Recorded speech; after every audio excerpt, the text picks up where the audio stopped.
Bonjour et bienvenue.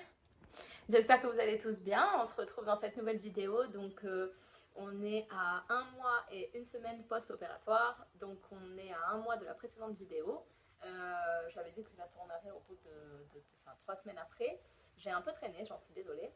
Mais voilà, me revoilà. Donc le premier sujet qu'on va parler, je pense qu'il est visible, ça va être mes dents. Voilà.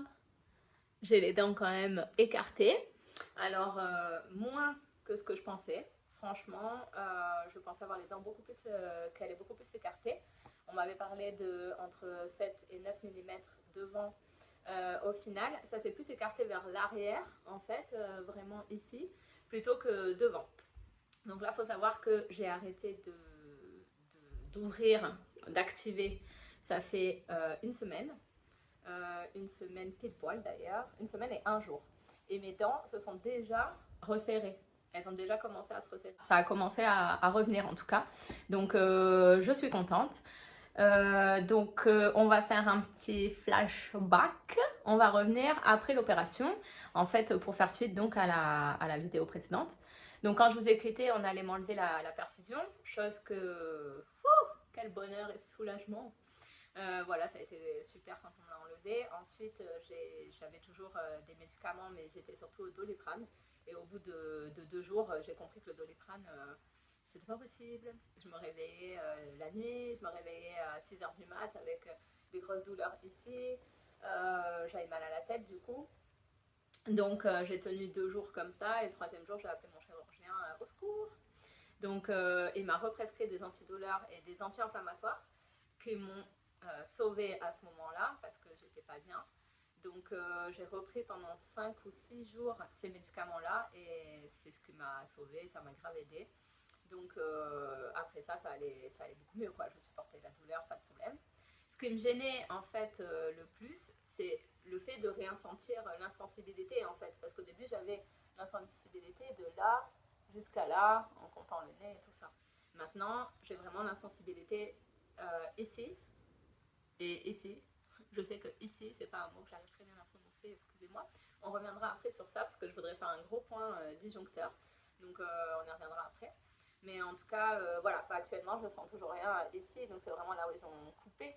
Donc je pense que c'est, enfin, je suis sûre que c'est normal, mais je vous avoue que j'ai vraiment hâte que ça revienne, parce que là, j'en ai marre, quoi. C'est dur comme du bois, j'ai vraiment envie d'avoir mon visage, en tout cas de ressentir mon visage comme avant. Chose qui n'est pas le cas aujourd'hui. Même si, voilà, il y a de l'amélioration, ça va mieux. Parce qu'avant, je sentais vraiment rien, voilà, jusqu'ici. Maintenant, c'est vraiment la lèvre et le bas du nez et à côté des narines ici. Donc ça, j'ai hâte que ça revienne. Je gagne du terrain tous les jours. Et je vais chez la kiné. Donc la kiné, j'ai commencé peut-être une semaine après l'opération, une semaine, 10 jours.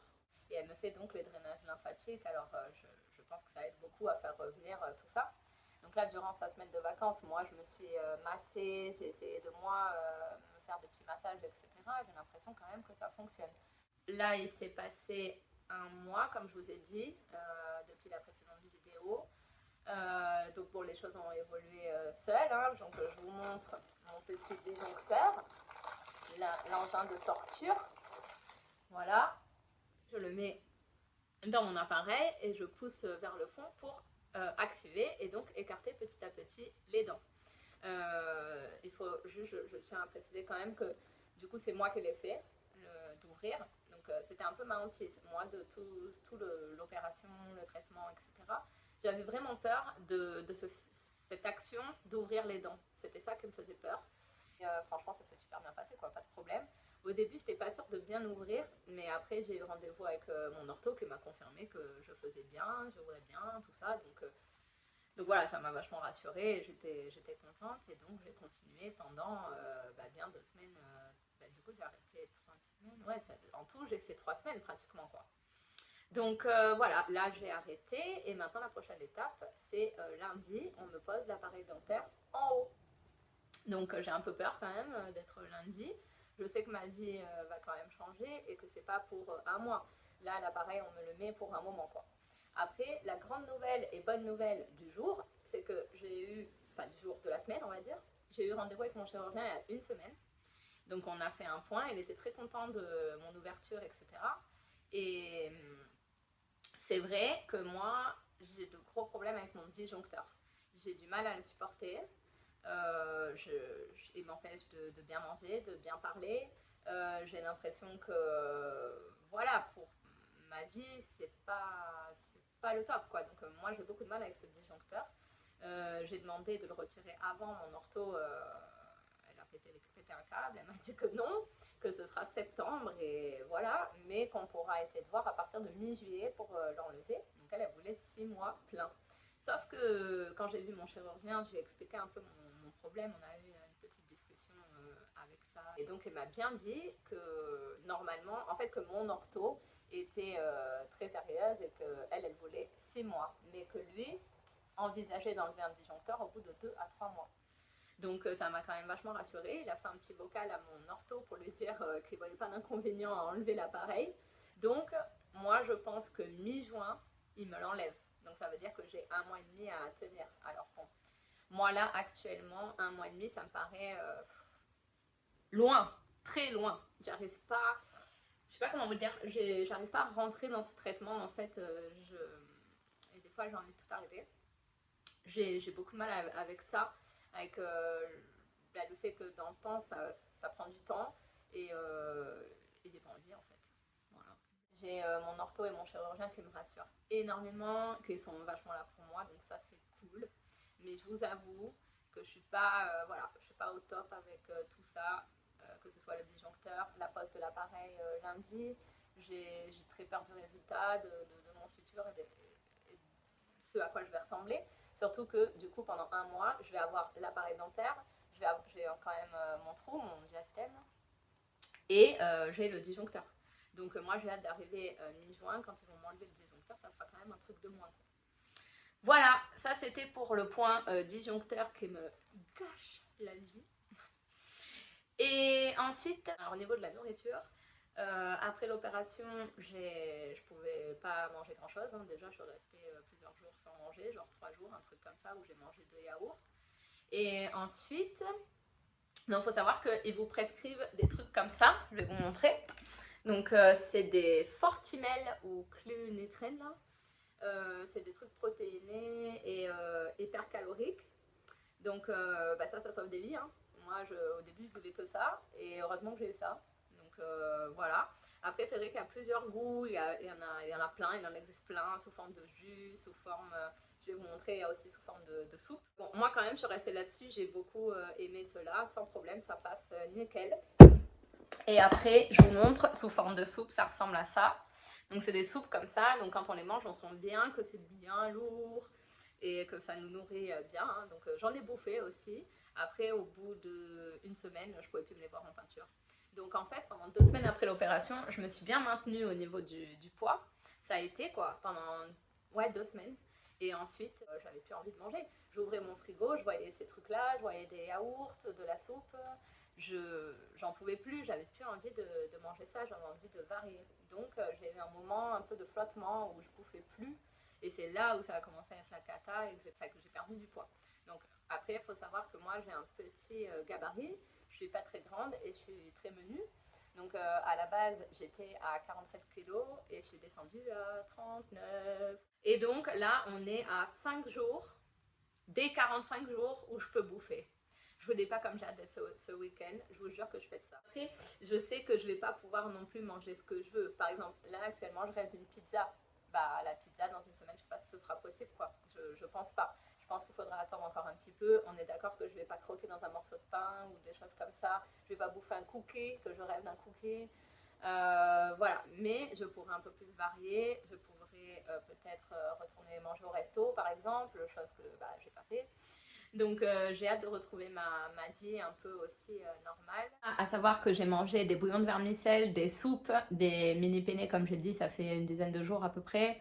Voilà, on est resté autour de ça. Donc là, c'est sûr que j'ai hâte de varier et j'ai hâte de reprendre du poids et voilà, de reprendre ma vie comme je l'ai dit juste avant.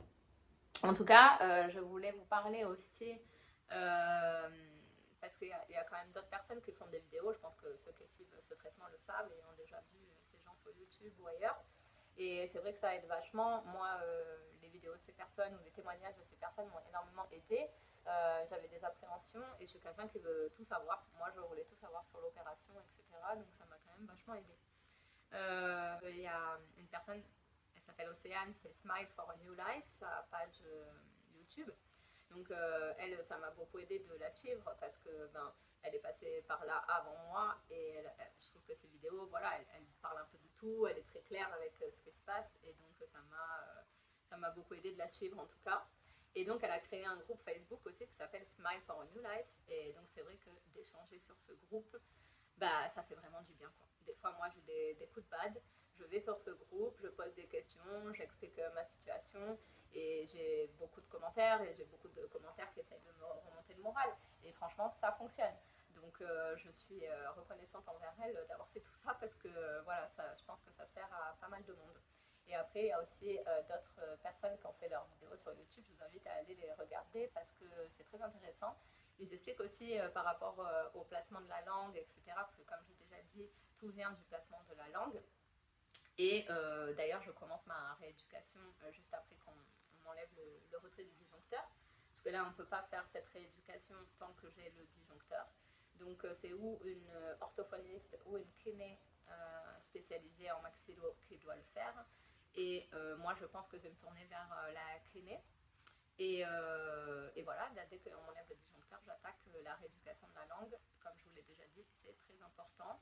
Et si vous êtes parent, je vous suggère d'aller vous renseigner là-dessus parce que c'est important de savoir ça par rapport à votre enfant. Parce qu'il y a énormément d'enfants qui font ce traitement, donc sans l'opération, mais ils mettent un disjoncteur au palais et ils s'activent tous les jours. Donc pour éviter ça, voilà, tout vient de la langue. Il faut regarder que son enfant place bien sa langue au palais.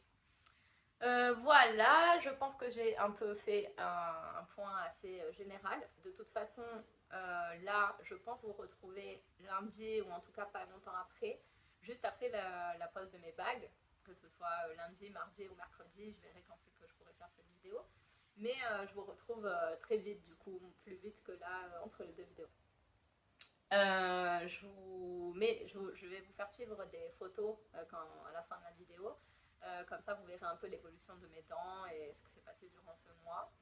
Et voilà, je vous fais des gros bisous. Courage à tous. Je sais que des fois, on passe par des moments pas faciles, mais il faut vraiment penser à l'avenir. En fait, je sais que tout le monde dit ça et moi, ça me... Voilà, c'est un peu abstrait. Mais il faut penser à après, quoi, quand ce sera fini et qu'on sera heureux. Et peut-être même suivre des gens que c'est déjà fini et ça nous remonte grave le moral. Donc je vous fais de gros bisous, je vous retrouve très très vite. Mouah.